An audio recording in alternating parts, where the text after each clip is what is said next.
Bonsoir mesdames, bonsoir mesdemoiselles, j'espère que vous allez bien. On va attendre quelques minutes que ça se connecte, on attend plus de monde. Je vais couper tous les micros pour ne pas que ça dérange l'intervenante. Si vous avez des questions, vous les envoyez sur le chat et à la fin de la conférence, on essaiera de répondre à des questions Bezrat Hashem.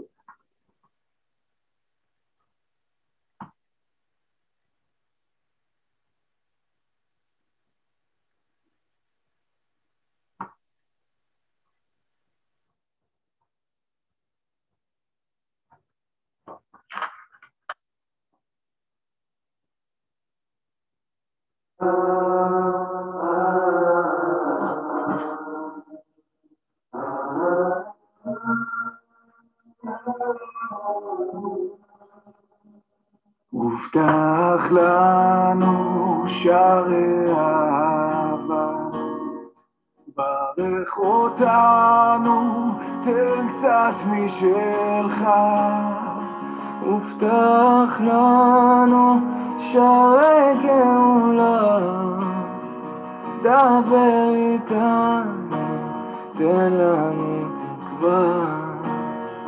הובטח לנו שערי הודיה, ותן חלקנו דלק לנשמה. הובטח לנו שערי זמרה, חבק אותה, לא צריך סיבה. שמור עליי, התרחקתי קצת יותר מדי, סתם רציתי להגיד לך, בשביל מה יש מילים, לא הכל עליי, איך אתה תמיד שם לב אליי. מה עוד נשאר, מה עוד נשאר בחיים?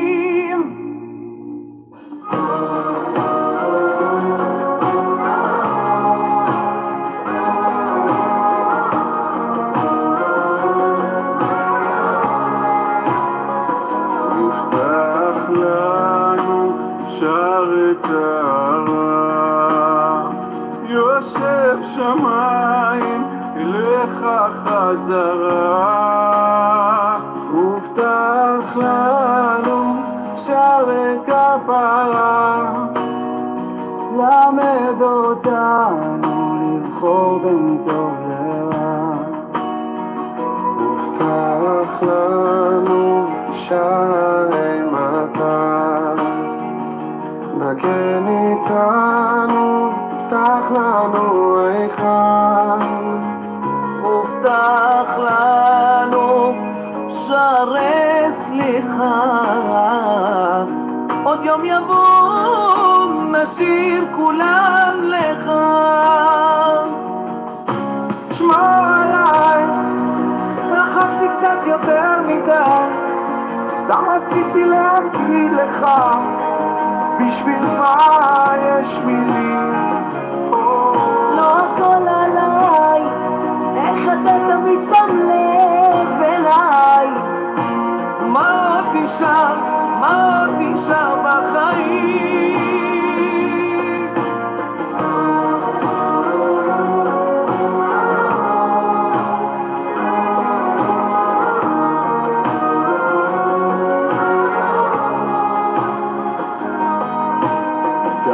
תפתח בגדול, צריך לנשום בין קודש לחול, כל דודי דופק, רוצה להתפרק, שחרר את זה מהר תתעורר.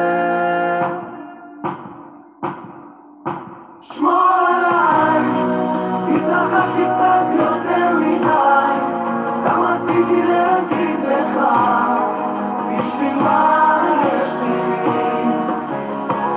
לא הכל עליי, איך אתה תמיד שם לב אליי. מה עוד נשאר, מה עוד נשאר בחיים?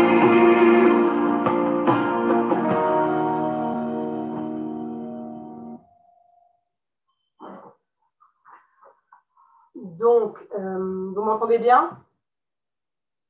C'est bon? Donc, bonsoir à vous, mesdames et mesdemoiselles. On va quand même commencer dans quelques minutes. Celles qui voudront le regarder pourront le regarder sur notre site internet ou bien sur la chaîne YouTube de Madame Shana Cohen. Donc ce soir, on a le srout et le privilège de recevoir Madame Shana Cohen, qui est coach de vie certifiée en neurosciences motivationnelles, qui est chroniqueuse, qui est conférencière, formatrice, qui est également thérapeute certifiée de couple, praticienne en hypnose et EFT, et professionnelle également qui est spécialisée dans la gestion du stress et de l'anxiété, mais également dans les addictions. Donc, je vais laisser la place, c'est à vous. Je ne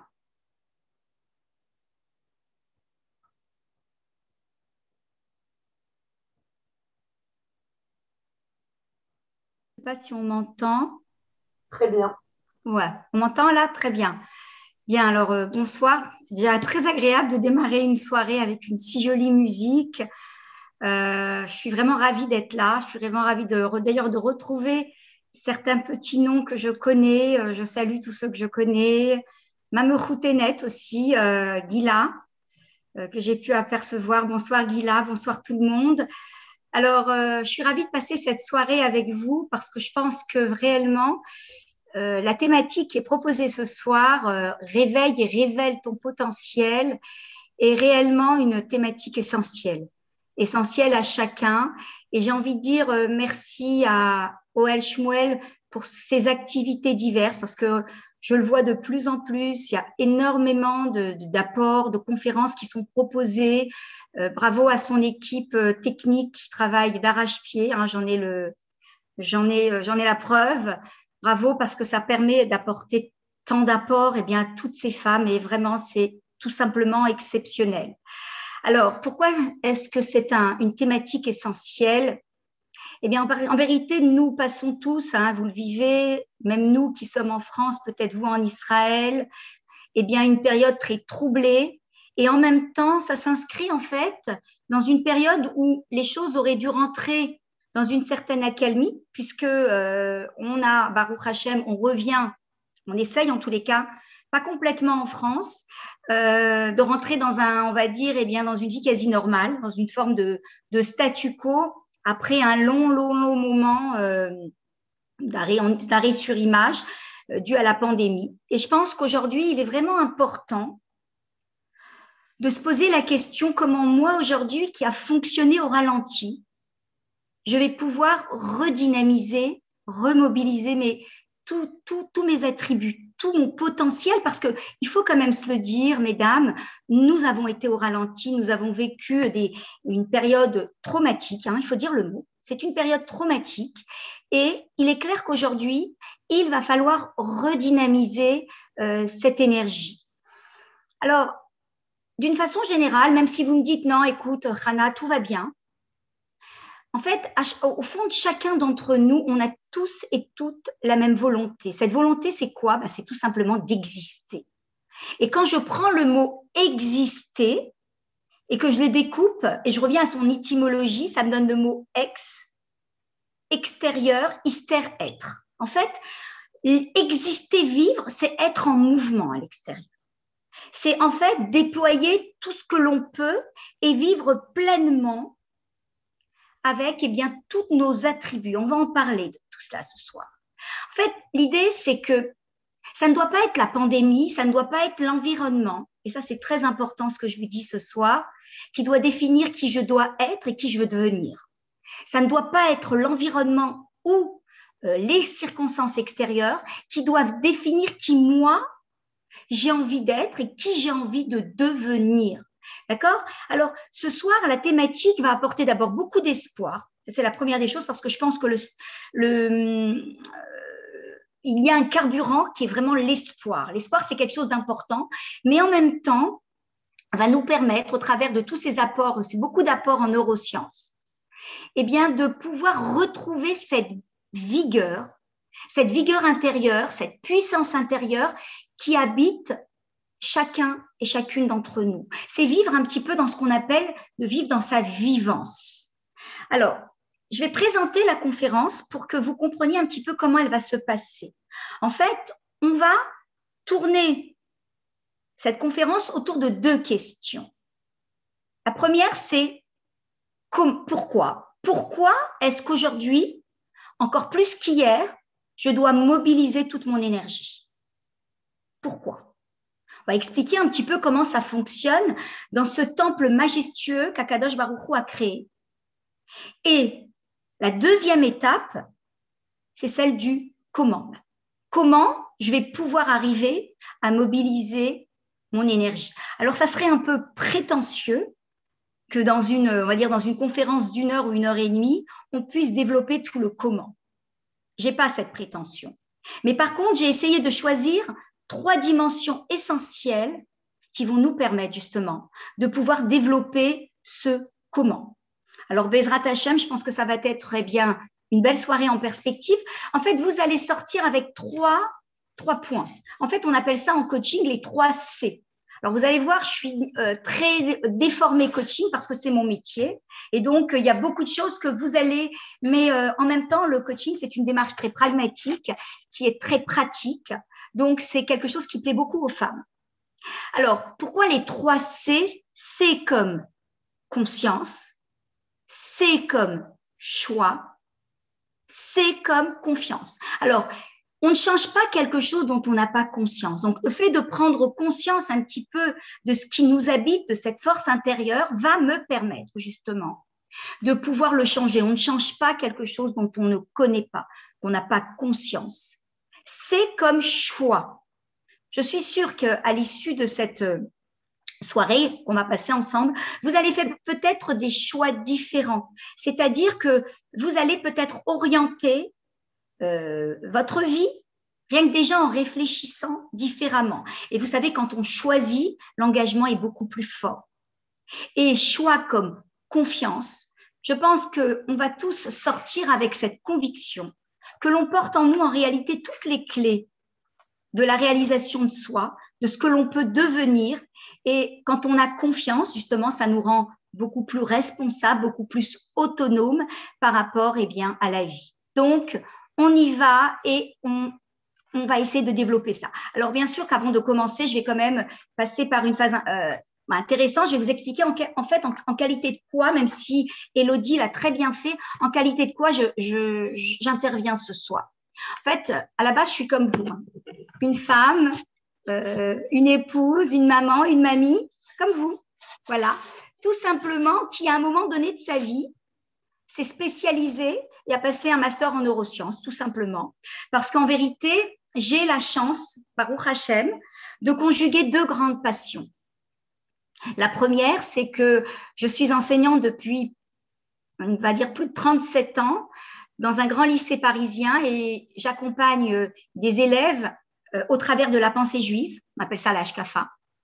Je leur apprends à bien penser et c'est ce qui m'a amenée justement, d'abord par un pur attrait de curiosité à me tourner vers toutes les thérapies comportementales comme l'analyse transactionnelle, la PNL, et finalement finir par me former en neurosciences. Et aujourd'hui, Baruch Hashem, j'arrive à conjuguer 2 grandes passions, l'enseignement, puisque j'ai quand même gardé mes classes, certaines heures, et également, j'ai un cabinet de coaching où j'accompagne au quotidien des hommes, des femmes, des adolescents, des couples, puisque je me suis formée et je suis certifiée en thérapie de couple. Je travaille beaucoup en binôme avec des cadres communautaires et j'amène en fait l'humain tout simplement dans toute sa dimension à se défaire de schémas répétitifs ou à, par exemple, se défaire d'un burn-out ou justement travailler à réguler les émotions, même à se défaire d'addiction. En fait, toutes les phases de la vie d'une personne. Parce qu'en fait, un coach, c'est quoi? En 2 mots, c'est un entraîneur.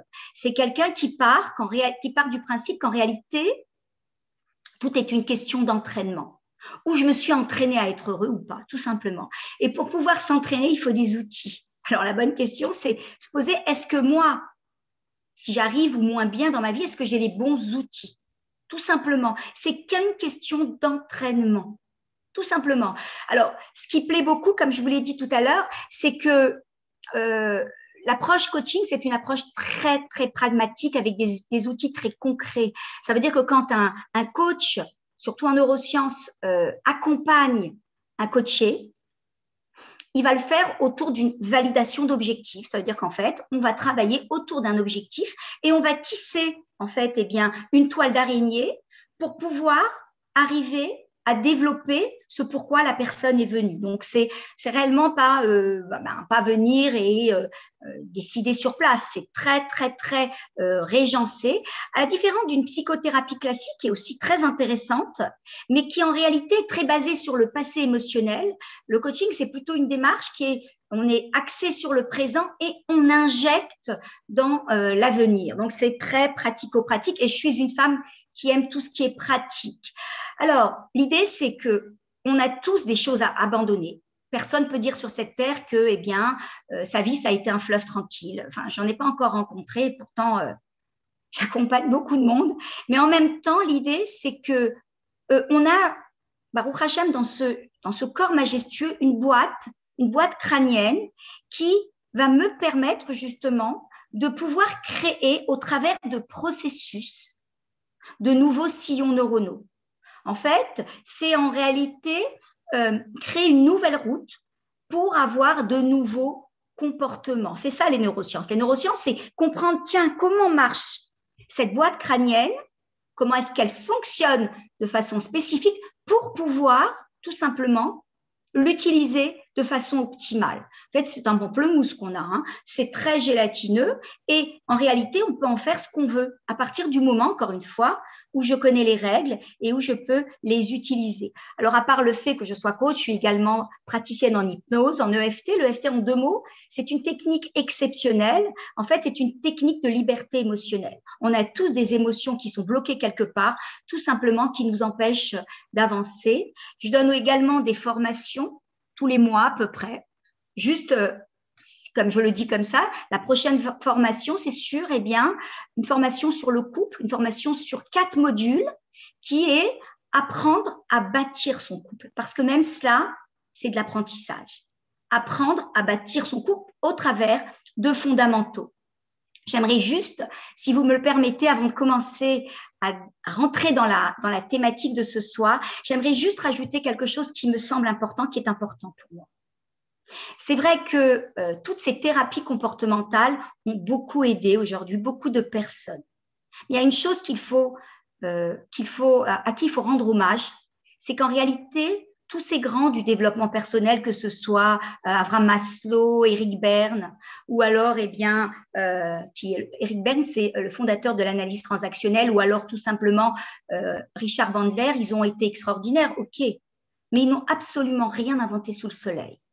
Tout est issu de notre Sainte Torah, ce best-seller qui reste quand même avant-gardiste, et ça je tiens à le dire, parce que tout ce que l'on a, en vérité, vient de là.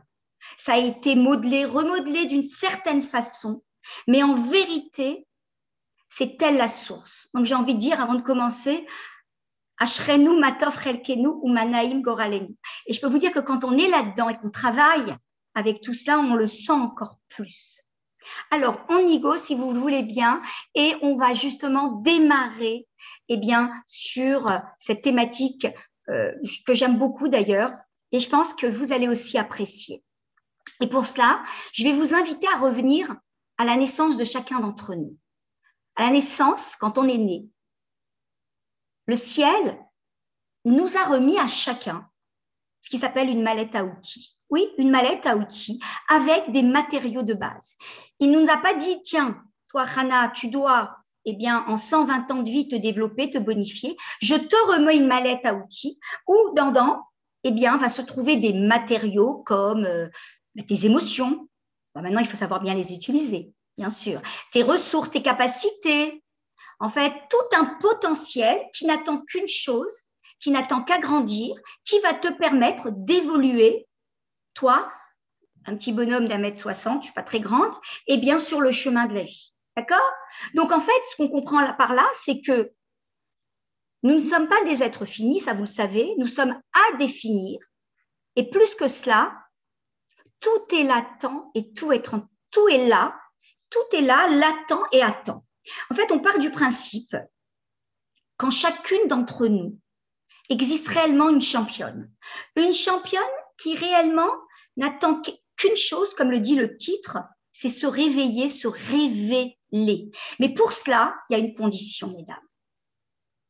C'est en fait transcender sa condition naturelle pour vraiment pouvoir rentrer dans sa puissance personnelle. Je répète parce que c'est suffisamment important.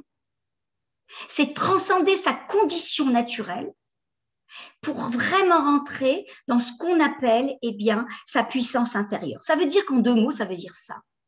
Tu ne peux pas être qui tu peux être sans que tu n'as pas travaillé, sans que tu n'aies pas travaillé sur toi.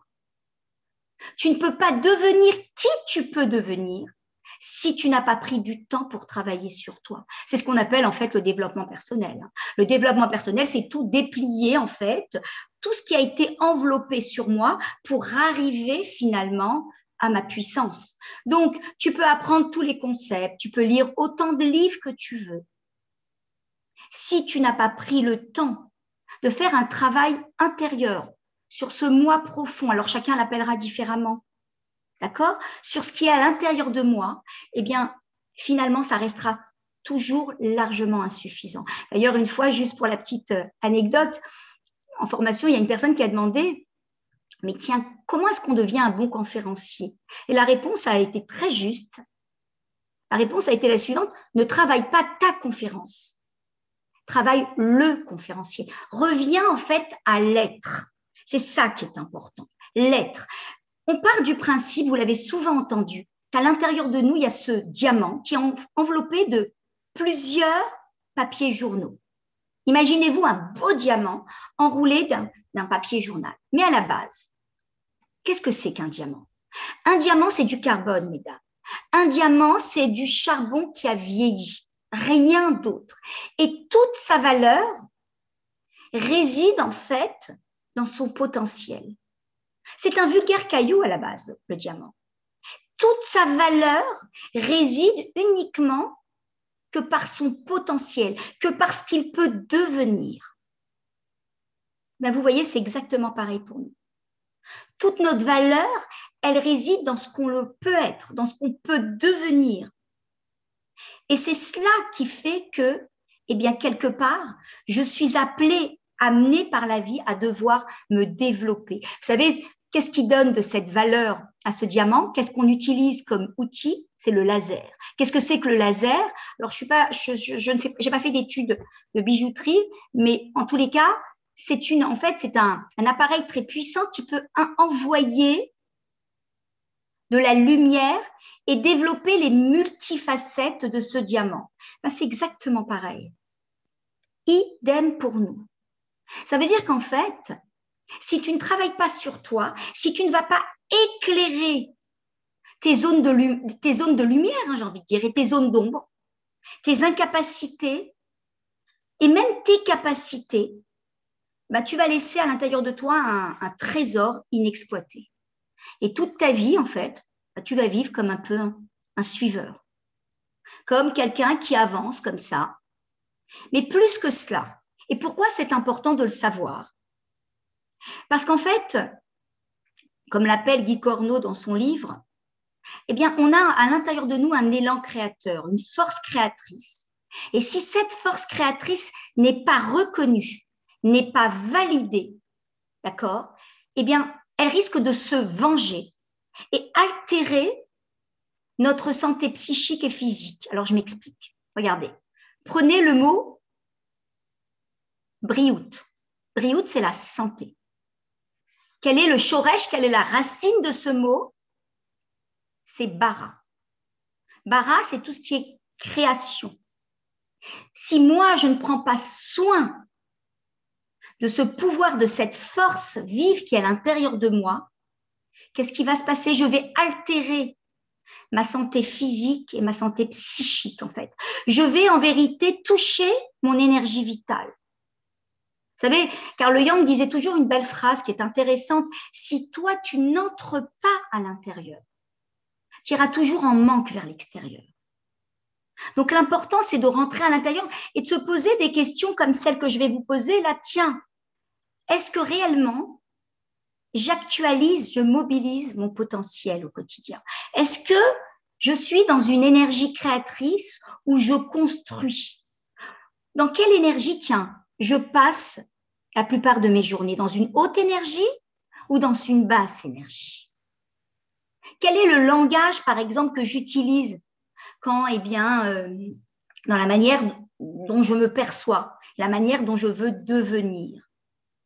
Vous savez, je vais vous dire, je le dis souvent, mais dans la vie, il y a deux voies, deux façons de vivre sa vie, deux ways. Où je suis victime, ou je suis créateur. Il n'y en a pas 36. Où je m'investis au quotidien, jour après jour, pour développer qui je suis et celle que je veux devenir. Ou est-ce que alors tout simplement, je reste, j'ai envie de dire, dans les chemins qui sont déjà explorés, peut-être par les bâtisseurs du monde, par plusieurs personnes, des référents parentaux, et j'avance comme ça, comme un suiveur. Vous savez, dans mon métier, je rencontre beaucoup de personnes, je donne beaucoup d'heures de coaching, et je rencontre beaucoup de personnes qui vivent dans une morne réalité, qui vivent dans un fatalisme exacerbé, comme s'ils étaient un petit peu en pilotage automatique. Et qui me répètent inlassablement, mais tu sais, Hana, si tu avais eu la vie que j'ai eue, tu sais, ma vie, c'est une galère. Tu sais, je ne serai jamais heureuse. Je vous rassure, ma vie n'a jamais été aussi un fleuve tranquille. On a tous notre lot d'épreuves. On a tous eu notre lot d'épreuves. Mais on va dire avec toute la bienveillance que je peux avoir, toute l'écoute et l'empathie, je ne pense pas que je leur rende service. La seule chose qui peut les aider à sortir de là, c'est réellement de les aider à prendre conscience qu'en réalité, c'est souvent l'homme qui s'enferme dans ses propres scénarios et qui s'empêche d'en sortir. Je répète parce que c'est extrêmement important ce que je vous dis là. C'est souvent l'homme qui s'enferme dans ses propres scénarios et qui s'empêche d'en sortir. Vous savez, je ne pense pas, et j'en suis persuadée, que le ciel, Dieu, donne à l'un ou à l'autre en fonction d'un mérite particulier. Non, je ne pense pas. Pourquoi? Parce qu'à la base, on a tous en nous une Nishmat Elohim. On a tous en nous une partie céleste, une partie de Dieu. On est tous méritants. Il n'y a pas de mérite un plus que l'autre. On est tous méritants. Et en réalité, je pense que le ciel donne en fonction de notre implication, de ce que je veux vraiment, de ma manière à m'incarner dans le réel. Je dis souvent que le ciel, Dieu, il veut ce que nous, on veut. Si moi, je crois en moi, si moi, je vais développer tout cela, et je prends ça à cœur jour après jour, et je prends même l'ambivalence, et j'en fais une opportunité, le ciel va me donner en réponse à cela. Mais si, au contraire, je m'engage à rester juste dans une vie passive, automatiquement, je ne vais pas recevoir tout ce qui m'est en fait réservé. Vous savez que là-haut, il y a des trésors pour chacun. Il suffit de s'impliquer. Ça, c'est important. C'est-à-dire qu'en fait, il y a deux façons. C'est où est-ce que je vais vivre, on va dire, en étant observateur et en voyant un petit peu toutes ces opportunités que le ciel me tend à chaque moment, parce que je peux vous dire, il y en a des centaines d'opportunités. On est tellement la tête dans le guidon qu'on ne voit rien. Il nous tend des perches à tout moment. C'est à nous à les intercepter pour pouvoir les développer. Ou est-ce que je vais être cette personne, en fait, qui devait prendre le train à 7h30, qui devait, en fait, partir, et qui va dire, non, c'est pas grave, je prendrai le train à 8h30. Alors, c'est vrai que c'est la même gare, c'est vrai que c'est le même train, c'est la même destination, mais les opportunités ne sont pas les mêmes, puisqu'il y aura d'autres personnes dans ce train, donc d'autres opportunités. L'idée, c'est de vivre en conscience éveillée, qu'à l'intérieur de moi, j'ai tout pour pouvoir me réaliser. Et quelque part, moi qui suis peut-être, c'est vrai, un petit Lego face à Kadosh Baruch Hu, c'est vrai, un petit Lego, j'ai quand même une large part dans le processus créateur, dans ce que je reçois ou dans ce que je ne reçois pas. Et ça, c'est quand même quelque chose d'extrêmement important. Akadosh Baruch Hu, il investit en nous. Le ciel investit. Dieu, c'est l'investisseur. Il me donne les matériaux de base, mais moi, je suis le producteur. Moi, je produis. Et j'ai envie de dire que tout ce qui est bon, tout ce qui est meilleur pour nous, réellement ne relève pas d'un miracle. Dépend uniquement de nous. Et je pense que c'est là réellement où on va dire, où l'on voit la différence entre ceux qui sont heureux et ceux qui ne le sont pas. Ceux qui sont heureux, ils ont été vraiment chercher à l'aide d'une torche, à l'intérieur d'eux-mêmes, ce trésor enfui pour pouvoir tout simplement le développer. Donc moi, ce que j'ai voulu dans cette première partie, c'est que déjà vous développez de la conscience, qu'en réalité, vous pouvez beaucoup plus, enfin, on peut beaucoup plus que ce que l'on croit. Et ça, c'est très important. Vous savez, ça a été tellement bien conçu à la base. Tout est si majestueux dans ce corps humain. C'est un temple. Mais simplement, on ne sait pas toujours l'utiliser. Tout est là, même les émotions qui parfois semblent désagréables. Eh bien, sont là réellement comme partenaires pour pouvoir nous aider. Est-ce que l'on sait les utiliser? Ça, c'est une autre question. Donc ça, cette première approche, cette première partie, pourquoi est-ce qu'on doit utiliser eh bien, toute cette vivance qui est à l'intérieur de moi, toutes ces forces vives? Vous l'avez compris, c'est important, c'est un devoir en plus de ça. Ça risque justement, si on laisse dormir tout ça, altérer notre santé et surtout ne pas pouvoir se réaliser. On a tous une mission de vie, tous, et on a besoin de pouvoir eh bien, utiliser, on va dire, tous les outils qui sont à l'intérieur de nous. Dans cette deuxième partie, on va voir le comment. On va voir le comment, et comme je vous l'ai dit tout à l'heure, on aurait pu passer peut-être même, on va dire, une semaine de formation à expliquer comment développer eh bien, ce potentiel qui est là, latent à l'intérieur de nous.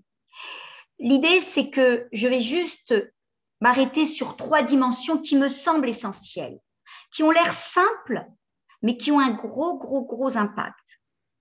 Et comme le dit, s'il a bien dit Albert Einstein dans plusieurs de ses écritures, il a dit qu'en réalité, quand on apprend les règles du monde, finalement, on peut jouer mieux que quiconque. C'est ça l'important. Donc, apprendre, ça, c'est important. Donc, tout ce qu'on va voir ce soir, c'est réellement pas seulement des belles idées, hein, des idées New Age, non. Ce sont des idées qui ont été, qui sont issues des dernières études scientifiques. Et même si ça vous paraît simple, extrêmement impactant. Alors, les 3 dimensions qu'on va voir ce soir, que je vais développer avec vous. La première, c'est une dimension bien sûr essentielle à chacun, c'est la validation inconditionnelle de qui l'on est. La validation inconditionnelle de qui l'on est. C'est l'acceptation de qui l'on est et de ce que l'on est. Ça, c'est la première dimension, mesdames. La deuxième dimension, c'est cette notion de responsabilité, qui est complètement, on va dire, antinomique à la culpabilité. Parce que souvent, quand on entend responsabilité, ce qui tonne à l'esprit, c'est, hop, culpabilité, pas du tout. Et la troisième eh bien, dimension, on va parler de l'action. On va justement comprendre pourquoi il est important de bâtir nos journées autour d'actions formatrices. C'est essentiel. Alors, tout à l'heure, je vous disais que la validation inconditionnelle de qui l'on est, c'est réellement valider, accepter qui l'on est tel que l'on est. Pour plusieurs raisons, mais je vais revenir déjà à la base, à la création de l'homme. Dans Bereshit, lorsque Dieu a créé l'homme, il y a des méfarchim, des explications qui disent l'homme doit considérer que Bishvili Nivra Olam. Bishvili Nivra Olam, c'est-à-dire c'est pour moi et uniquement moi que le monde a été créé. C'est magnifique, non? C'est pour moi, ce petit bonhomme d'1,60 m avec eh bien, mes plus, mes moins, avec mes zones de lumière, mes zones d'ombre, que le monde a été créé. C'est vrai que Dieu a créé le monde et après a installé l'invité du monde. Mais à part cela, je porte en moi cette valeur intrinsèque, finalement, qui a un mérite que personne ne peut m'enlever. Que ce soit mes réalisations, mes échecs, que ce soit ce qu'on m'a dit ou ce qu'on ne m'a pas dit, que ce soit mon passé, rien, absolument rien, ne peut enlever cette valeur qui m'a été donnée, j'ai envie de dire, de droit divin. Ça, c'est très important. Et je ne suis pas seulement une personne qui a de la valeur quand je réussis, je suis une personne tout simplement méritante. Vous savez pourquoi? Parce que le ciel me l'a donné et que personne n'a l'autorité dessus. Alors, c'est vrai qu'actuellement, tu n'es peut-être pas ce que tu voudrais être. Moi aussi, je ne suis pas encore ce que je voudrais être. Ben, ce n'est pas grave.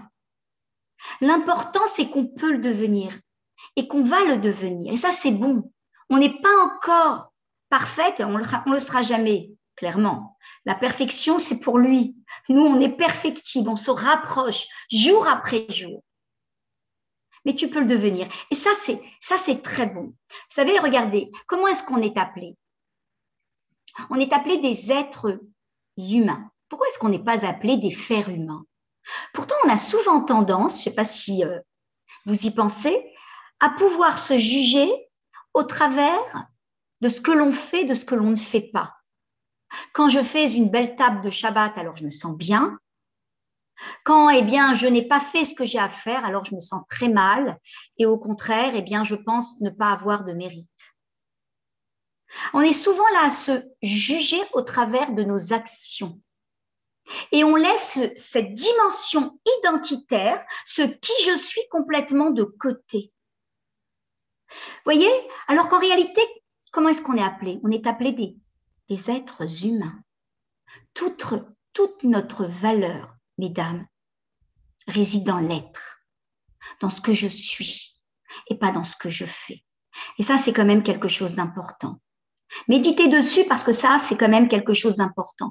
En vérité, tu es ce que tu es, pas au vu de ce que tu fais, mais au vu de ce que tu es, de ce que t'on t'a donné à la naissance. Cette valeur que personne, ni tes réalisations, ni tes échecs, ni ton passé, ni ce qu'on t'a dit ou on t'a pas dit, eh bien, peut t'enlever. Absolument pas. Donc, il est important de ne jamais mélanger l'être et le faire. D'ailleurs, si on arrive à ne pas mélanger ces deux dimensions, que ce soit dans notre couple ou que ce soit avec nos enfants, eh bien, les relations seraient beaucoup plus calmes. Pourquoi? Parce qu'en vérité, quand l'autre ne fait pas ce que je veux, ben, je l'apprécie plus. En fait, l'autre, il est ce qu'il est. Il reste mon époux, il reste mon enfant, la personne la plus importante. Par moments, il aura des belles actions, par moments, des moins bonnes actions. Mais ce n'est pas ce qui fait de lui, ou ce qui peut faire d'elle, une vilaine personne. Et ça, c'est quelque chose qui est extrêmement important pour nous et beaucoup aussi dans la relation avec l'autre. Et ça, c'est extrêmement important de se valider inconditionnellement comme on est. Regardez, quand vous avez un enfant qui se trompe, qui fait des erreurs, qui vous embête, d'accord? Vous le savez, c'est un apprenti de la vie. Qu'est-ce que vous allez faire? Ben, vous allez l'aider à grandir. Vous allez essayer justement au travers de votre patience, de votre tolérance, au travers de cette dimension affective qui s'appelle l'amour, cette émotion exceptionnelle, vous allez lui montrer que vous lui faites confiance malgré tout. Vous allez lui dire, écoute, tu vas peut-être te tromper, tu vas faire des erreurs, mais tu sais quoi? Tu restes mon enfant et je t'aime. Tu restes mon enfant et je t'aime, avec tes capacités et tes incapacités, avec tes succès, avec ses échecs. Mais vous voyez, c'est marrant parce que ça, on sait le faire avec l'autre. Mais il y a une chose qu'on oublie, c'est que nous sommes des enfants dans un corps d'adulte. En réalité, nous sommes des enfants dans ce corps d'adulte. Et nous aussi, nous avons besoin de cette bienveillance, de cette tolérance, de cette empathie. On a besoin d'amour et de bienveillance justement pour révéler la version la plus belle de qui l'on est. Et ça, c'est très, très important. Ça veut dire qu'en fait, cette dimension affective, il n'y a que nous qui pouvons nous l'apporter. On n'est jamais, j'ai envie de dire, on n'est jamais mieux servi que par soi-même. Donc, il n'y a que nous qui pouvons nous donner ce qu'on a besoin de recevoir. Donc, au lieu d'avoir justement des moments de validation dans ce que l'on fait, des fois on va réussir et des fois on ne va pas se réussir, des fois on va être au top et des fois on va dégringoler. Et alors, ça ne fait pas de moi une vilaine personne. M'accepter inconditionnellement. Je suis un être de lumière et c'est tout. Et ça, je dois le savoir en permanence. Parce qu'en vérité, ça va m'aider à avancer malgré l'ambivalence. La vie, vous le savez, je le sais, ce n'est pas un fleuve tranquille. On a des hauts, on a des bas. Et c'est OK. C'est pour ça que souvent, on entend dans les courants de développement personnel, travaillez vos forces. Je pense que la juste attitude, c'est plutôt aimer vos faiblesses. Aimer ce qui a besoin d'être travaillé. Comme cet enfant que vous aimez, que vous allez accompagner sur le chemin de la vie. Pourquoi? Parce que c'est un apprenti de la vie et que vous voulez lui donner le meilleur. C'est pareil. Aimez la personne avec qui vous vivez 24 heures sur 24, qui n'est que vous. Accompagnez-vous. Acceptez-vous tout simplement avec un langage tolérant. Regardez, posez-vous rien que cette question-là à l'instant T. Quand je parle de moi, quel est le langage que j'utilise le plus souvent? Et souvent, quand on écoute et qu'on déroule un petit peu nos journées, on se rend compte que le langage n'est pas très respectueux. Il n'est pas très sympathique. Pourtant, on est quand même cette personne avec qui nous vivons 120 ans de vie. Et ça, c'est quand même quelque chose qui est important. Et vous le savez aussi, tous ces mots qui s'archivent à l'intérieur de moi, ça devient une banque de données, parce qu'un mot, c'est pas seulement un symbole, hein. C'est quelque chose qui impacte l'environnement, qui impacte ma dimension identitaire. Et finalement, cette banque de données va préconditionner tout simplement ma vie et mon épanouissement. En fait, ça rentre à l'intérieur de moi comme des programmes et ça conditionne ma vie. Vous savez, toutes ces phrases qu'on dit oh, je ne suis pas une bonne épouse, je suis nulle, je ne suis pas chanceuse, je suis, tous ces je suis. Vous voyez? C'est quelque chose qui touche directement ma dimension identitaire. Vous savez pourquoi? Je vais vous dire pourquoi. Parce que tout ce que je mets derrière le mot « je suis », que ce soit vrai ou que ce ne soit pas vrai, je le deviens. C'est tout bête, mais c'est comme ça. Alors, ce que je vais vous dire là, c'est des choses qui ont été en fait bien testées. Hein. C'est pas juste comme ça.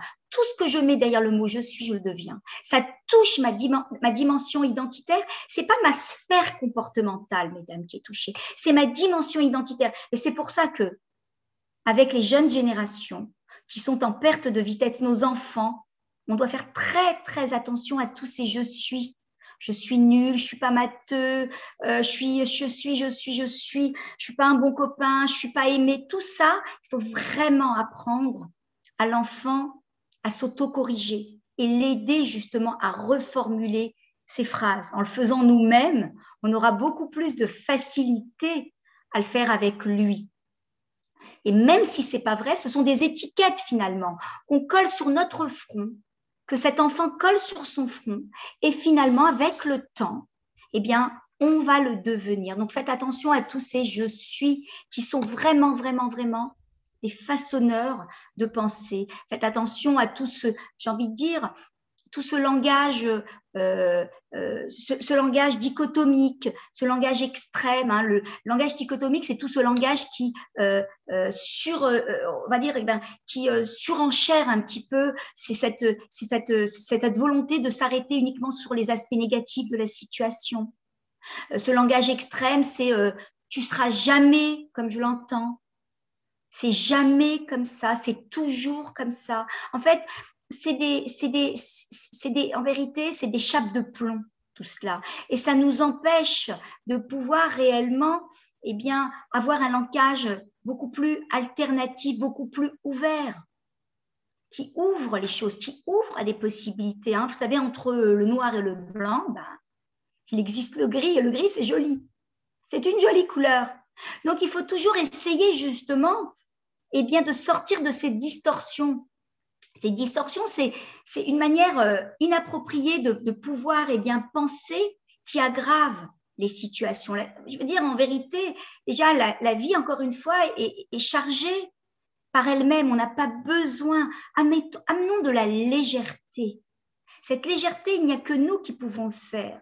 À partir du moment où je valide qui je suis, encore une fois, avec mes bons côtés et mes mauvais côtés, pas qu'avec mes bons côtés, avec mes mauvais côtés. C'est vrai, j'ai pas réussi ça, mais en revanche, tiens, je suis sur la voie de l'évolution. Ça, c'est une manière de penser, c'est utiliser la pensée alternative. En fait, c'est travailler et pratiquer, je le dis souvent, l'autocorrection. Oui, l'autocorrection. Quand j'ai tendance à dire « waouh, j'ai tout capoté », non, ok, c'est vrai que c'était pas top, mais en même temps, je suis en train d'apprendre. Moi aussi, je suis un apprenti en devenir et j'évolue sur le chemin de la vie. Là, vous êtes en train d'installer tout simplement une plus grande justesse.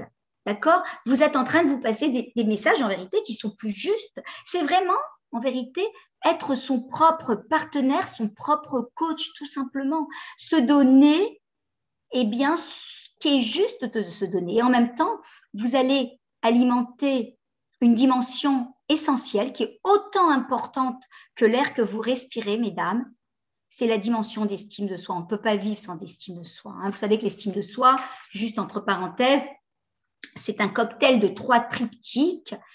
L'estime de soi est basée sur l'amour de soi, c'est s'aimer avec ses qualités et ses défauts, tout simplement parce qu'on est un être de lumière. C'est l'image de soi, c'est quand je pense à moi, tiens, quelle image vient. Et la confiance en soi, c'est savoir que devant n'importe quelle situation, difficile ou pas difficile, j'ai les capacités de pouvoir y faire face. Voilà, c'est cela.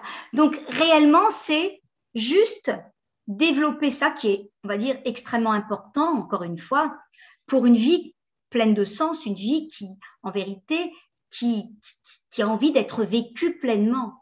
C'est vraiment avoir conscience, encore une fois, des schémas mentaux que j'installe. C'est comme si, en fait, vous avez, par exemple, une petite radio qui est posée dans le coin de votre pièce, cette radio qui déblétère plein de critiques, de négativité, de jugements sur vous. Alors, c'est vrai que vous n'y faites pas attention, mais tout ça s'empile bien à l'intérieur de vous, sachez-le. Vous savez, le cerveau n'oublie rien. Il empile, il stocke dans sa mémoire à long terme. Et si moi, je n'ai pas conscience d'éteindre cette radio critique pour allumer radio bienveillance, je laisse tout cela empiler à l'intérieur de moi. D'accord? C'est pour ça qu'il faut vraiment développer cette conscience. Mais tiens, quels sont les messages que je m'envoie? Ça revient vraiment à cette notion d'acceptation inconditionnelle. C'est pour ça qu'il va falloir développer, en vérité, cette conscience, comme on dit, connect and correct. Ça veut dire quoi? Connecte-toi et corrige. Attention, on n'est pas parfait. Vous n'allez pas y arriver du jour au lendemain. Et tous les jours, je travaille cela. Mais la correction va nous permettre justement de nous rapprocher beaucoup plus de ce que l'on veut être. Ne jamais, jamais, jamais, jamais laisser, encore une fois, ces jugements, l'extérieur, définir qui l'on veut être. Il y a un très beau titre de livre, d'ailleurs ce livre, je vous le conseille, mesdames. C'est un livre qu'un homme a écrit qui s'appelle Thomas d'Anzenbourg. Peut-être que beaucoup l'ont déjà lu. Ne soyez pas gentil, soyez vrai. Soyez pas gentil, soyez juste vrai avec vous-même. Et je ne vous demande pas non plus d'aimer ce que vous ne faites pas bien, mais juste d'aimer la personne que vous êtes, tout simplement. On ne vous demande pas d'aimer ce que vous faites, parce que des fois, on ne fait pas que des choses qui sont correctes. Quand je me suis énervée à ma table de Shabbat, alors que j'ai préparé mon Shabbat depuis, je ne vais pas aimer cela, bien sûr. Mais en même temps, c'est uniquement savoir que malgré tout, ça ne fait pas de moi une mauvaise épouse. Ça ne fait pas de moi une mauvaise mère. Et ça, c'est quelque chose qu'il faut réellement, on va dire, imprégner. Parce que ce qui compte avant tout, c'est pas tant ce que vous vivez, c'est la manière dont vous l'interprétez. C'est la conclusion que vous donnez.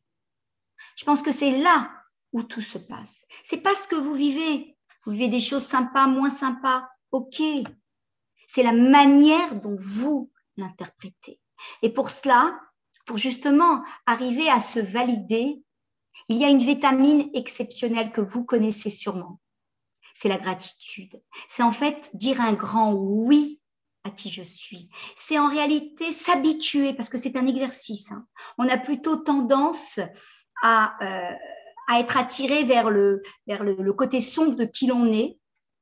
Et il est difficile d'allumer des étincelles de satisfaction et de dire « Ah, c'est super ce que tu as fait » ou de célébrer la personne que l'on est en disant « Ouais, c'est super ». Parce qu'en fait, on a été habitué. Mais l'idée, c'est justement de renverser ces schémas et s'habituer justement à regarder avec un regard encore, je le dis souvent, juste, avec une plus de justesse, tout ce que vous faites, mesdames. Et vous faites plein de choses, plein. Que ce soit le goûter que vous avez préparé aux enfants, les brioches qui vous ont fait dormir le soir tard, ces repas de Shabbat, tout ce que vous faites en termes de temps, de patience, ces heures que vous passez à essayer de réfléchir, à trouver une solution. Mais tout cela, c'est tout simplement des succès. C'est tout simplement exceptionnel. Et nous, qu'est-ce qu'on fait? On met souvent le tapis dessus en disant « mais c'est normal ». J'entends souvent ça, on me dit « mais Chana, c'est normal. Je suis une mère, je suis une épouse ». Mais j'ai envie de dire, c'est tout sauf normal. Tu n'as même pas conscience de ce que tu fais. Tu étouffes complètement ta personnalité et finalement, tu penses que les succès, ce sont que des succès quand ils sont grands et majestueux. Mais j'ai envie de dire, tous les jours, tu vis des petits succès. Tu aurais voulu t'énerver et tu es resté stoïque. Tu aurais voulu ne pas sourire quand ton mari est rentré ce soir et tu t'es forcé à sourire, à travailler tes 80 muscles. Mais c'est génial. Ça, ce sont des succès. Mais est-ce que tu te célèbres? Est-ce que tu célèbres toutes ces petites choses qui forment ta vie? Ces petites choses qui sont si accessibles, mais que finalement, tu mets un petit peu sous le couvert du naturel. Eh bien non, non. Parce qu'en vérité, tout cela, c'est réellement allumer des étincelles de satisfaction, définir et valider qui tu es, gratifier cette merveilleuse personne. Parce qu'en fait, je vais vous dire, si toi, tu n'as pas conscience de ta valeur, alors tu ne pourras pas aller loin. Je répète parce que ça, c'est important. Si tu n'as pas conscience de tout ce que tu fais, tu seras limité. Et tu ne pourras pas aller là où jusqu'où tu peux aller. Quel dommage. Allume à tout moment des étincelles de satisfaction. Vous savez, qu'est-ce que vous allez faire? Vous allez tout simplement développer et fabriquer une hormone exceptionnelle qui s'appelle la dopamine. C'est quoi la dopamine? C'est en fait, on appelle ça l'hormone du bonheur. C'est celle qui nous donne la volonté de pouvoir atteindre des objectifs, de pouvoir poursuivre dans l'effort.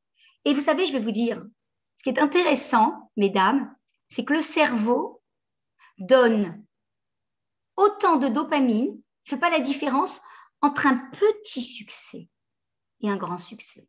Alors allons-y, abreuvons-nous d'étincelles, de gratitude pour la personne que nous sommes. Regardez bien quand vous dites oui à qui vous êtes, ça amène une énergie nouvelle. Et vous savez, je vais vous dire, encore une fois, les grands succès, on n'en a pas tous les jours. Donc, si on doit atteindre des grands succès pour se valoriser, on risque d'être très pauvre dans cette matière. Donc, apprenez justement à regarder avec justesse, encore une fois. Vous m'avez entendu le dire beaucoup parce que j'aime ce mot. Avec justesse, ce que vous êtes et ce que vous faites. Et ça, c'est important. Donc, ce premier point, je pense qu'il est essentiel. C'est des notions que vous connaissez, mais qui, à mon sens, sont souvent mis de côté. Et je pense qu'il est important de revenir à cette notion de validation inconditionnelle qui doit me hanter. C'est zéro dévalorisation. C'est avoir une attitude de respect inconditionnel pour qui je suis. Tiens, à une personne que je respecte, tiens, comment je lui parlerai? Je lui parlerai de cette façon, de cette façon.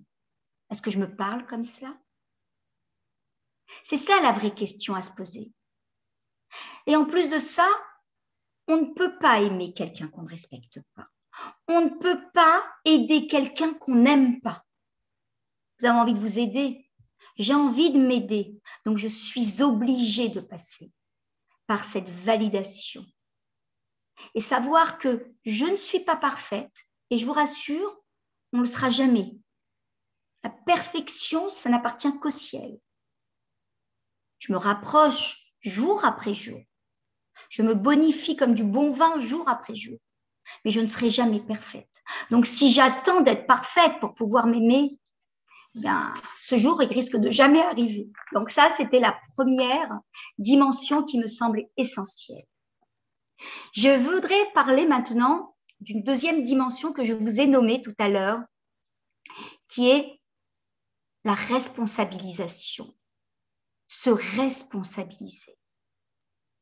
Alors, je l'ai dit tout à l'heure, c'est vrai que quand on parle de responsabilité, ce qui nous vient à l'esprit, c'est souvent la culpabilité. Je suis responsable de ça.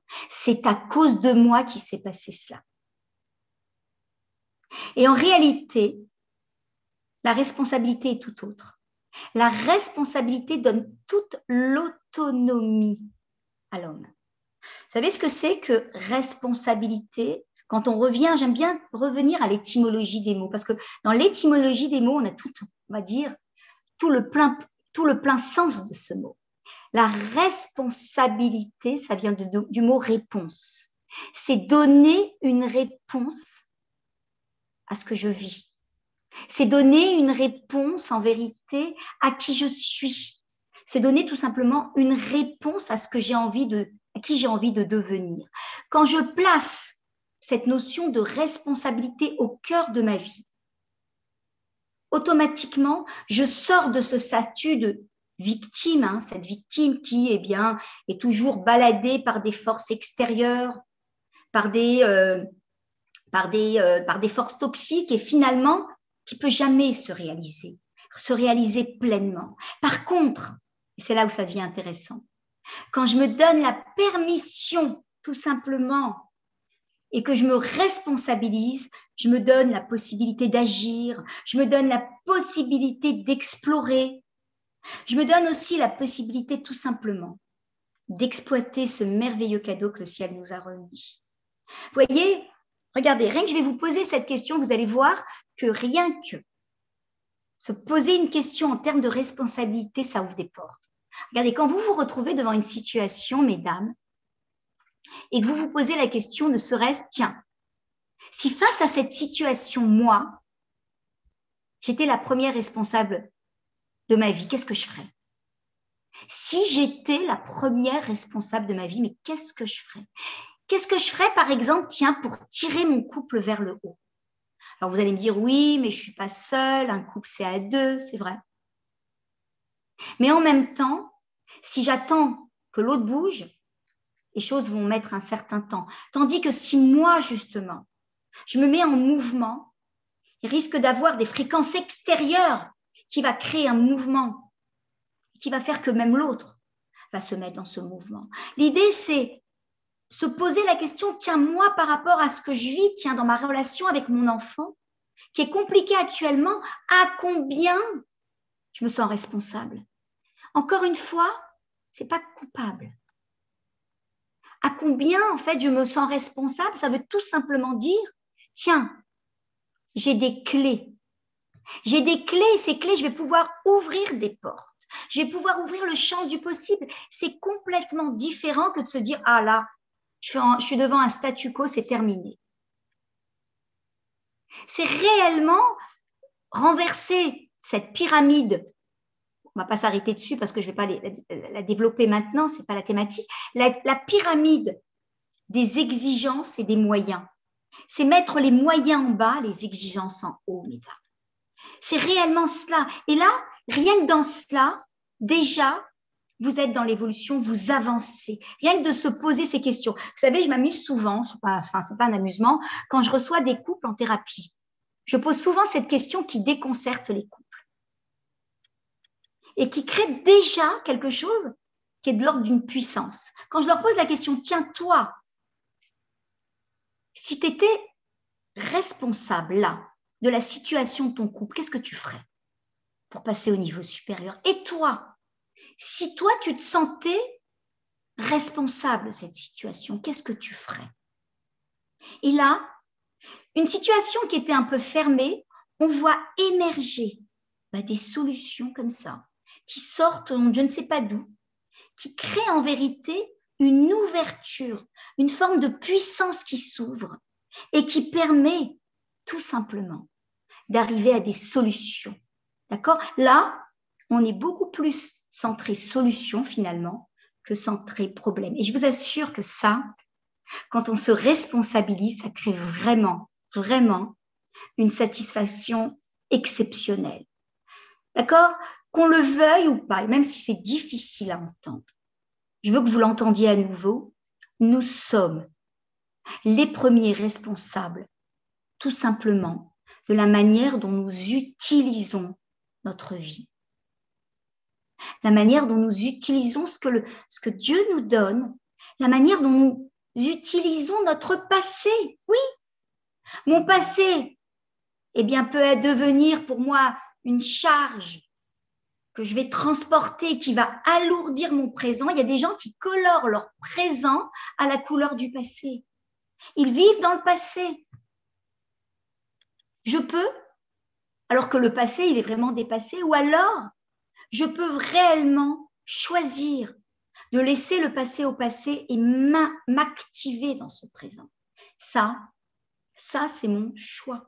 Ça, c'est mon choix. C'est vrai que sur la Terre, on va dire le rôle le plus tenu, c'est le rôle de victime. C'est plus facile en vérité. C'est à cause de ma belle-mère si mon couple est en train de battre de l'aile. C'est mon fils qui me parle mal, qui ne me respecte pas, qui fait qu'on a une mauvaise relation. C'est sûrement vrai. Je n'ai pas dit que ce n'était pas vrai. Mais en réalité, c'est pouvoir sortir de ce statut de victime qui en vérité m'ôte toute forme de responsabilité pour entrer dans un statut de créateur. C'est complètement différent en termes de puissance. Il s'active à l'intérieur de moi des solutions qui apparaissent, qui émergent, on ne sait pas d'où. C'est vrai qu'en même temps, notre société est bâtie sur un modèle qui ôte toute forme de responsabilité. Mais en même temps, notre environnement a le pouvoir que nous acceptons de lui donner. Je répète, mon environnement, la vie, les difficultés, a le pouvoir que moi, j'accepte de lui donner. Quand j'accepte au contraire de prendre ma responsabilité, qu'est-ce qui se passe? Je me donne la possibilité d'agir selon mes pensées, selon mon identité, selon ce qui me tient à cœur et tout simplement poser des comportements autonomes. C'est pas du tout la même chose. Donc, la responsabilité, c'est réellement faire le choix, tout simplement, de choisir. C'est sortir, vous avez dû en entendre parler, de ce fameux triangle de Karpman. Stéphane Karpman a expliqué qu'en réalité, une grosse partie de notre vie, quand on n'est pas créateur, tourne autour de 3 rôles. La victime, le persécuteur et le sauveur. Ça veut dire que quoi? Ça veut dire qu'en fait, il y a 3 acteurs qui sont présents. La victime, c'est cette personne qui, en vérité, estime qu'elle n'a pas du tout les capacités, même sans avoir essayé, de pouvoir faire face à la situation. Le persécuteur, c'est celui qui est un peu moralisateur, c'est celui qui est redresseur de tort. Tu as tort, tu n'aurais dû. Et Le sauveur, c'est celui qui a besoin de se donner un rôle essentiel. Et on peut passer d'un rôle à l'autre. Toute sa vie sans sortir de ce triangle. Pourquoi? Parce que tout simplement, j'ai lâché ma responsabilité. Ma responsabilité, en fait, c'est ce pouvoir de pouvoir. J'appelle ça la Bechirat Rofshit. C'est le pouvoir de pouvoir qui me permet justement de sortir de ce triangle. Comment? Directement en identifiant, tiens, dans quel rôle, moi, j'aime m'installer? Tiens, est-ce que c'est pas souvent le rôle de victime? J'essaye de me connecter face à mes comportements. Est-ce que c'est plutôt le rôle de persécuteur, de sauveur? De toute façon, il faut savoir que lorsque je rentre dans ce triangle, il faut se préparer à jouer les 3 rôles. Parce que parfois, on va être victime, c'est vrai. Quand on aura assez d'être victime, on sera persécuteur. Et après, on redeviendra, on sera à nouveau sauveur. Mais il faut savoir une chose très claire, c'est que dans ces 3 rôles, la relation, elle est biaisée. On ne peut pas avoir de relation intra- et interpersonnelle, c'est pas possible. Il va falloir en toute urgence, tout simplement, faire le choix de refuser de rentrer dans ce rôle. Tiens, mon amie, là, quand elle me dit « Oh là, heureusement, Krana, tu es là. Ah là là, j'ai tellement besoin de toi. Comment j'aurais fait sans toi ?» Automatiquement, elle m'installe dans un rôle de sauveur. Tout de suite, refuser de rentrer en lui disant « Écoute, c'est vrai que je vais t'aider, mais c'est toi qui vas faire les choses. Moi, je vais te conseiller. Je ne vais pas faire les choses à ta place. C'est toi qui restes le pilote à bord. C'est pas moi. » C'est revenir, en vérité, à, encore une fois, une forme de justesse, reprendre sa responsabilité et se dire « Ok, je vais t'aider, mais c'est toi qui vas faire les choses. Moi, je vais me marcher devant toi, mais toi, tu vas être celui qui va devoir poser des actions. » Et c'est complètement différent. C'est aussi essayer d'identifier, mais moi, tiens, dans quel rôle j'aime bien me poser, tiens, me positionner dans mon couple. Et refuser d'y rentrer aussi. C'est important, ça. Et réellement, donner un nouveau cadre. Comment on refuse d'y rentrer? Tout simplement en définissant des limites claires. À quoi je dis oui, à quoi je dis non. Et être focus sur ça. Ça, c'est très important. Donc, rappelez-vous, mesdames, à chaque fois que je laisse, en fait, un espace vide où je ne suis pas responsable de ma vie, je laisse rentrer toute forme de victimisation, toute chose de toxique et négative. D'accord? Mais à chaque fois que j'avance avec responsabilité, automatiquement, eh bien, je laisse un espace au développement. Je laisse un espace à toutes ces forces vives qui sont à l'intérieur de moi et je laisse émerger ce plein potentiel. Je pense que la responsabilité, c'est tout simplement, à mon sens, retrouver sa liberté et redevenir le pilote de sa vie. C'est réellement ça. Vous savez, on est toutes quelque part enchaînées. C'est tellement bon d'être libre. On est des êtres de liberté. On recherche la liberté. Regardez les mots. Quand vous dites « je dois faire Shabbat »,« je dois », comme c'est lourd. Quand vous dites « je choisis de préparer gentiment mon Shabbat ce soir », c'est complètement différent. Parce qu'on est des êtres de liberté. On ne peut se mouvoir que dans la liberté. C'est important. Méditez sur cela, mesdemoiselles, sur ce deuxième point qui est la responsabilité. La responsabilité, ce n'est pas la culpabilité, c'est au contraire une très grande forme d'autonomie. C'est exceptionnel. Merci pour ce beau sourire, parce qu'on me fait des sourires et c'est sympa parce que je vois qu'un cadre avec des vidéos éteintes et ça fait toujours plaisir de voir. J'ai l'habitude de parler on va dire, en face à face. Ça fait toujours plaisir, d'avoir des visages qui sourient. Mais bon, aucune obligation, c'est juste une proposition. Merci, c'est gentil. Valérie, merci Valérie. En tous les cas, non, mais c'était juste comme ça. On va passer à la troisième dimension, mesdames. C'est l'action. Et oui, l'action, c'est réellement avoir à cœur de bâtir nos journées autour d'actions formatrices. Alors, c'est vrai qu'on est toutes des Wonder Woman. On est toutes des femmes qui faisons énormément. On court de là, on s'occupe de l'un, on s'occupe de l'autre. Et parfois, on se dit même, mais qui s'occupe de nous? C'est vrai. Mais en même temps, on a une capacité qui nous a été donnée, mais qu'il faut bien exploiter. Ça veut dire qu'en vérité, j'ai envie de dire, sans action concrète, on va expliquer ce que c'est que l'action, il ne peut pas y avoir de développement. Si je veux influencer ma vie, je suis obligée de poser des actions. Encore une fois, on revient à cette notion d'exister. Exister, c'est être à l'extérieur, être en mouvement. Je vais vous dire, vous savez, tu peux par exemple porter de la colère en toi. Tu as des choses qui tu as de la colère. Tu peux aller en parler même 20 ans chez un thérapeute. Ça ne soulagera pas ta colère.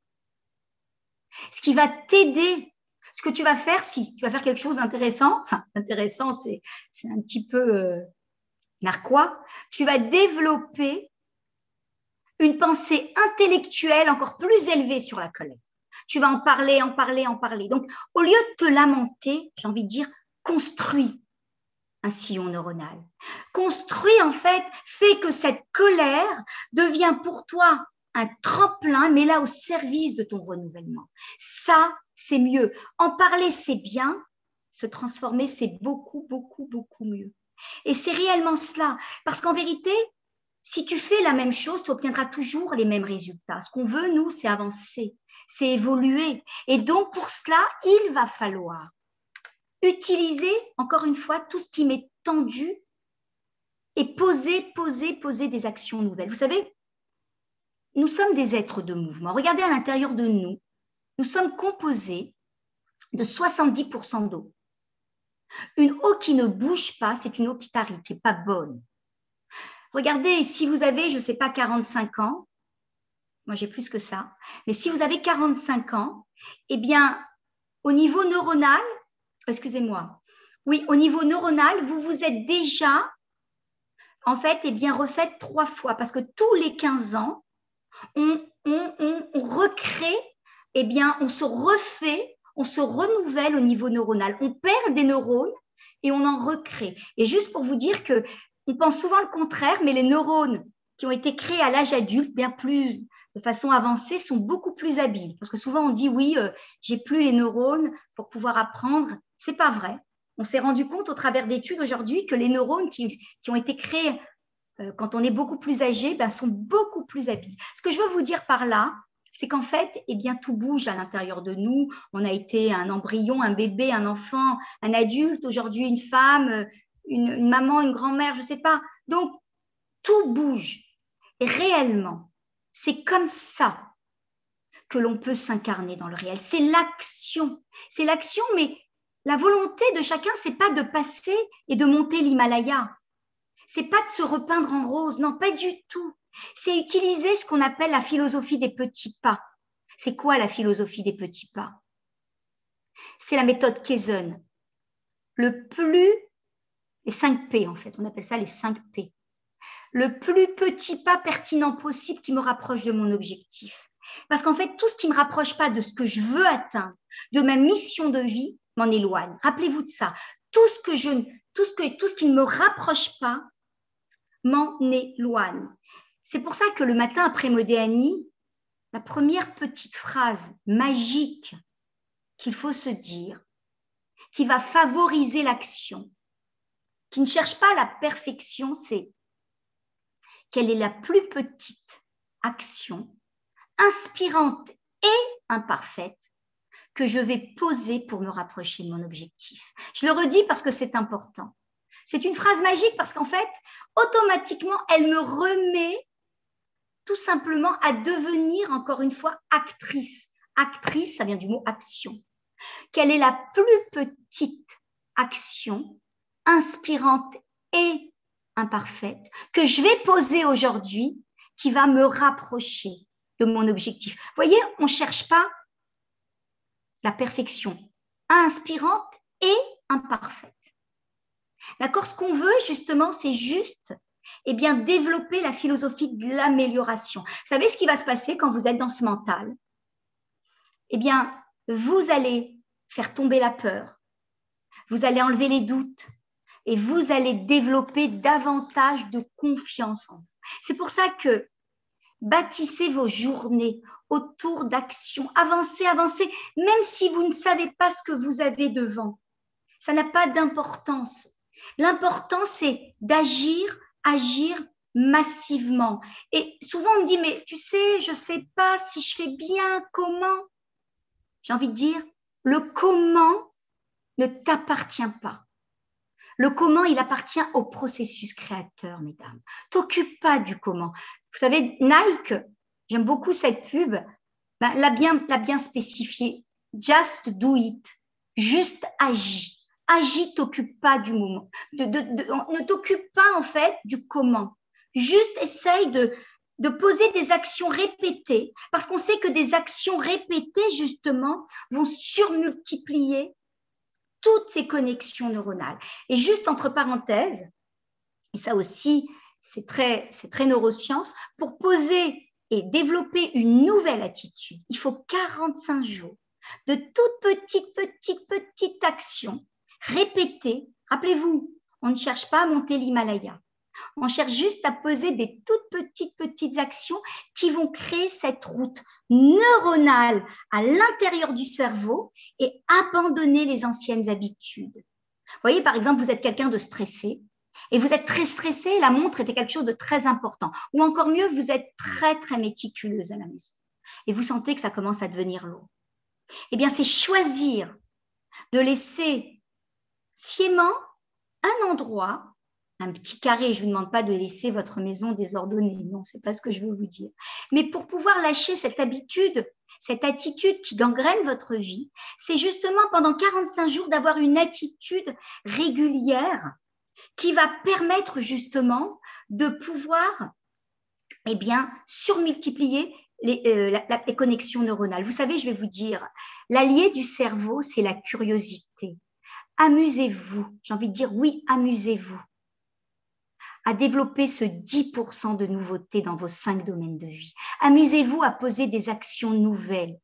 Vous savez, on sait créer, on sait inventer quand on a envie. On a 5 domaines de vie. Le domaine personnel, couple, professionnel, relationnel et familial. Dans ces 5 domaines de vie, je dois m'amuser à me poser de temps en temps la question, tiens, quels sont les 10% de nouveautés que je vais pouvoir poser pour pouvoir dynamiser cette relation, pour la faire passer au niveau supérieur. Et vous savez quoi? Le meilleur allié du cerveau, c'est la curiosité. C'est justement essayer d'explorer de nouveaux chemins. On appelle ça la synoptogénèse. Bon, on ne va pas rentrer dans cela. C'était juste pour vous dire combien les actions peuvent nous aider. Et c'est vraiment être dans une psychologie qu'on appelle la psychologie du go. Donc, vous avez compris que ce soir, on va dire, il y a un pourquoi il est important, mais on a un Baruch Hashem, un comment. Un comment, et on a vu ce soir 3 dimensions essentielles.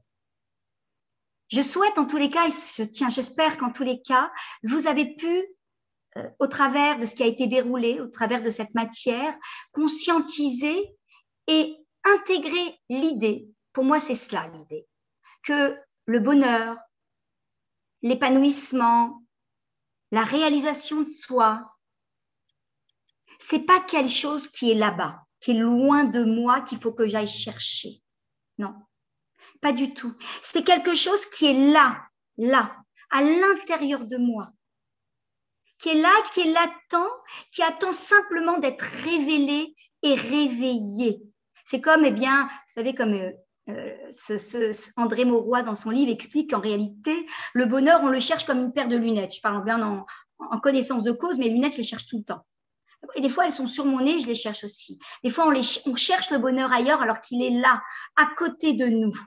D'accord? C'est à nous, à vous, à moi, à écrire notre propre scénario. Et dans ce scénario, notre scénario de vie, devenir notre héros.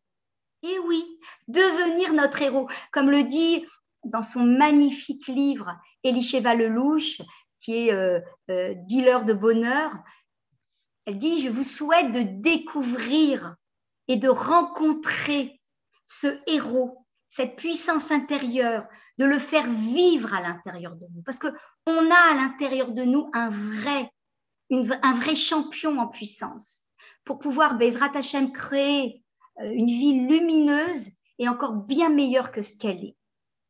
D'accord? En tous les cas, tout ce qu'on a besoin préexiste à l'intérieur de nous. Le ciel, Kadosh Baruch Hu a pensé à tout et ça, c'est merveilleux. Je voudrais terminer juste en vous disant que vous pouvez me retrouver sur ma chaîne YouTube. J'ai énormément de vidéos sur différentes thématiques. Si vous avez envie tout simplement de découvrir ces matières, tout ce que je mets, il suffit de vous abonner, c'est gratuit et c'est pas grand-chose. Donc, vous pouvez me trouver au nom de Chana, C-H-A-2-N-A, coaching, neurosciences. Et là, vous avez beaucoup de vidéos. De toutes les façons, on reste toujours connecté. Si vous avez besoin de moi, vous pouvez toujours m'écrire et je ferai mon possible pour pouvoir vous répondre parce que parfois, j'ai des journées qui sont très, très chargées. En tous les cas, je vous remercie à toutes individuellement d'avoir pris le temps d'écouter. J'espère qu'en tous les cas, ça va faire son chemin. Et je vous envoie en tous les cas toute ma gratitude. L'important, c'est d'être heureux. Merci pour votre écoute et bonsoir à vous toutes.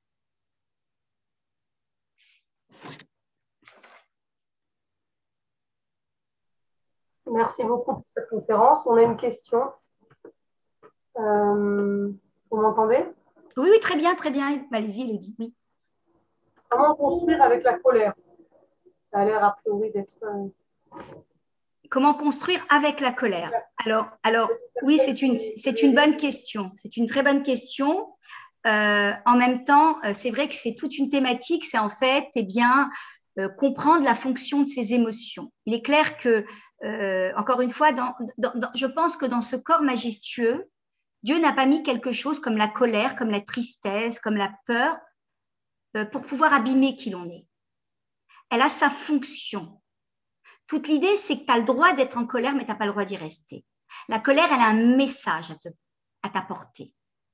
La colère, c'est tout simplement, on a touché des valeurs importantes pour moi, on a gangréné mon territoire, il va falloir que je le dise. C'est ça la colère. Mais souvent, malheureusement, on n'utilise pas les émotions pour nous. Et je dis souvent que quand malheureusement, on ne s'occupe pas de nos émotions, elles s'occupent de nous. Donc, l'idée, c'est d'essayer de gratter. Alors, c'est toute une thématique. Il faudrait revenir sur comment réguler, on va dire, toute la dimension émotionnelle. Peut-être un jour, pourquoi pas. Mais en même temps, c'est prendre conscience que même s'il y a colère, derrière, il y a un message action. En fait, on veut nous envoyer qu'il y a quelque chose à faire. Mais bien sûr que si je reste dedans, encore une fois, et que je m'entête à me dire, oui, mais cette colère, c'est mon passé, c'est peut-être ton passé. Alors, ce passé, il a besoin peut-être d'être lâché. Donc, il va falloir que tu travailles justement la manière de lâcher ce passé. Ça peut être différent, on va dire, différentes situations. Mais tout cela, c'est une invitation à faire que tu lâches toute cette charge allostatique pour ne pas avancer encombré. Alors, c'est sûr que la réponse va peut-être pas satisfaire à l'auditrice parce que c'est très vaste, mais en même temps, c'est un sujet entier. Ça peut être complexe de pouvoir y répondre comme ça sur un pied. Même si j'adorerais le faire, mais ça serait trop long. Ça serait carrément une autre conférence à elle-même. Avant juste de passer à la prochaine question, j'ai juste vous avertir, si Dieu veut, que mardi prochain, il y a une conférence avec Mme Sophie Rutaf sur sexualité et Shalom Bayit. Et mercredi prochain, on a une conférence avec Mme Audrey Saroussi pour reprendre tout ce qui est Tarat Mishpacha. Ce sera tous les mercredis en 4 cours Bezrat Hashem. Donc, les questions. Est-ce qu'on peut faire bouger nos sillons neuronaux avec la prière et la méditation, ou est-ce que ça ne suffit pas? Et faut-il aussi des actions? Une très bonne question. C'est une très, très bonne question. J'ai envie de dire que la méditation, la méditation, je vais commencer par là, va en fait décharger la charge mentale. On ne peut pas poser d'action concrète si on est chargé là, s'il y a une surcharge cognitive, si on est chargé mentalement. Donc, c'est clair que ça va faire du vide, ça va créer de l'espace ici. Quand on crée de l'espace, on est capable de mettre autre chose. D'accord? Bien sûr que la tfila, il est clair que c'est demander en vérité à Dieu de pouvoir nous aider. Parce qu'en fait, sans son aide, on ne peut pas y arriver. Mais je reste convaincue que je suis le seul acteur. Je dis souvent, le ciel veut ce que toi tu veux, ce dans quoi tu t'investis. Oui, passer par la voie de la tfila, bien sûr. Bien sûr, passer par la voie de la méditation, pourquoi pas? C'est important de lâcher cette charge mentale. Mais l'action, agir massivement est essentielle. Sinon, à un moment donné, on va sentir qu'on perd pied. Et on ne va pas sentir qu'on se réalise. On va avoir l'impression, comme je vous ai dit tout à l'heure, de marcher sur des chemins qui ont déjà été explorés. C'est réellement ennuyeux. Parce que je pense que chacun est une entité entière. Et chacun a une mission de vie qui est personnelle. Ma mission n'est pas la vôtre et la vôtre n'est pas la mienne. Et Dieu nous a donné des matériaux de base en rapport face à la mission de chacun. Voilà, je ne sais pas si j'ai répondu correctement. En combien de séances on peut acheter notre passé et grandir enfin? Alors, ça serait malvenu de ma part de donner ça serait malvenu parce que je trouve ça pas juste. Je vais vous dire, alors aujourd'hui, il y a des coachs qui vont vous dire en 5 séances, tout est fait. Je ne sais pas ce qu'on va trouver. J'aime être authentique et je ne peux pas dire en combien de séances. Il y a des personnes qui, en 5 séances, ont réussi. Et il y en a d'autres où on a trouvé des nœuds et des nœuds et des nœuds. On y est arrivé, ça c'est clair. Maintenant, ça dépend de chacun, de son histoire, de son vécu. Et ça, vraiment, c'est compliqué. Alors, c'est vrai qu'on dit qu'aujourd'hui, pour pouvoir développer une nouvelle habitude, lâcher des schémas répétitifs, il faut à peu près 12 séances. Voilà. Mais bon, je ne sais pas. Pourtant, je le fais au quotidien et c'est propre à chacun. Voilà. J'espère que vous accepterez cette réponse parce que je pense que ça, c'est là où on va dire, on se rapproche de la réalité. Je ne sais pas le dire. Mais bon, voilà, ça peut être très variable. Pour avoir votre portable, s'il vous plaît, on me le demande. Avec plaisir. Vous pouvez le donner si vous voulez, Elodie. Vous voulez que je le donne à voix haute ou vous voulez l'écrire dans le chat? On est qu'entre nous. Comment? On est qu'entre nous. Alors, 06 14 37 77 93. 06 14 37 77 93. Alors, je veux frustrer personne. Je suis très souvent en séance. Donc, écrivez-moi plus tôt. Des fois, je réponds très tard. Je réponds, pas forcément sur le moment même. Il faut persévérer. Comment? Il faut persévérer. Je veux persévérer. Très bien. Donc, apparemment, on n'a plus de questions. Donc, merci beaucoup, Madame Shana Cohen, pour cette conférence très enrichissante pour Hachem, qui nous a appris beaucoup. Merci beaucoup, mesdames et mesdemoiselles, d'avoir participé. C'est grâce à vous qu'on continue à faire des conférences. Voilà. Et qu'on entende Bezrat Hachem que des bonnes nouvelles. Bonne soirée, Bessorot Tovot, et à très bientôt, Bezrat Hachem. Merci. À très bientôt. Au revoir. Au revoir.